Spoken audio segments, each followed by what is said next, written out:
Welcome to our explainer on erythroderma. It's a massive, potentially life-threatening skin crisis we need to unpack.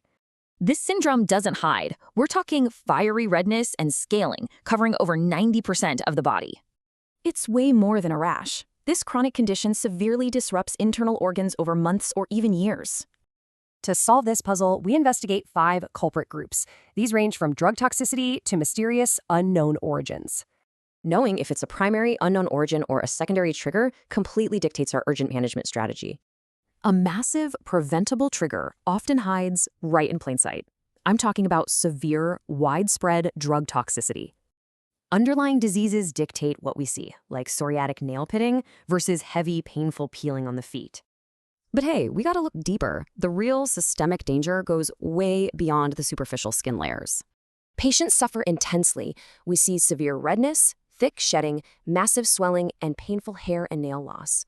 With the skin barrier destroyed, patients suffer violent swings, going from raging fevers straight to extreme hypothermia. Blood work reveals a hidden disaster. We're talking massive protein loss, dropping albumin, and severe fluid and electrolyte depletion.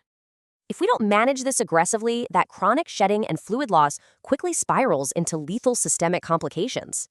Older patients face cardiovascular collapse, and that severely damaged skin invites incredibly dangerous systemic infections and pneumonia. We also have to address the extreme unbearable itching. It severely wrecks sleep and paralyzes patient mobility. So what's the immediate response? Stop suspect drugs, aggressively replace fluids, and target that root cause. For local care, use warm baths and gentle, non-alcoholic emollients to protect the barrier from further damage. Systemically, we deploy antihistamines, closely monitor renal function, and use targeted therapies based on the underlying disease. Since drug allergies are a major culprit here, strictly essential prescribing is our absolute best preventative weapon. Which leaves us with this question: how can our daily prescribing habits evolve to prevent this devastating syndrome?